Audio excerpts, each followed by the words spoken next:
1923 সালের 13 জুলাই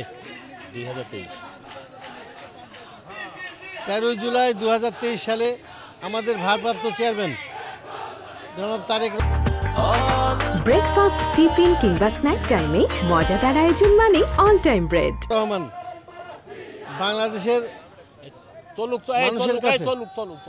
রাষ্ট্র কাঠামোর 31 দফা সংস্কারের উপস্থাপন করেন।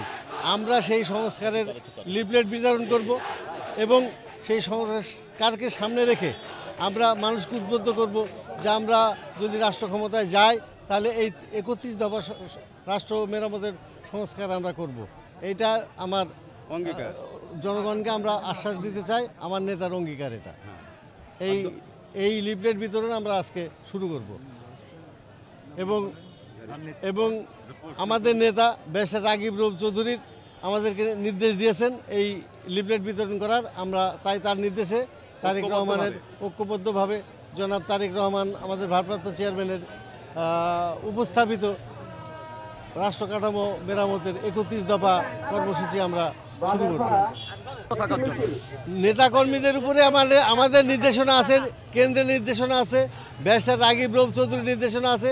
আমরা জনগণের রাজনীতি করি, আমরা জনগণের সাথে আছি। যেখানেই কোনো গোলমাল হবে আমরা নিপীড়িত জনগণের পাশে দাঁড়াবো এবং সেটা মোকাবেলা করে দেবো। মানুষ আমাদেরকে সাড়া দিচ্ছে, তারা খুশি। এই রাষ্ট্র কাঠামো মেরামতের 31 দফা তারা পড়ে আমাদেরকে তারা আশ্বস্ত করেছে, এটা যদি হয় জাতির জন্য খুব ভালো হবে। সর্বসাধারণের ব্যাপক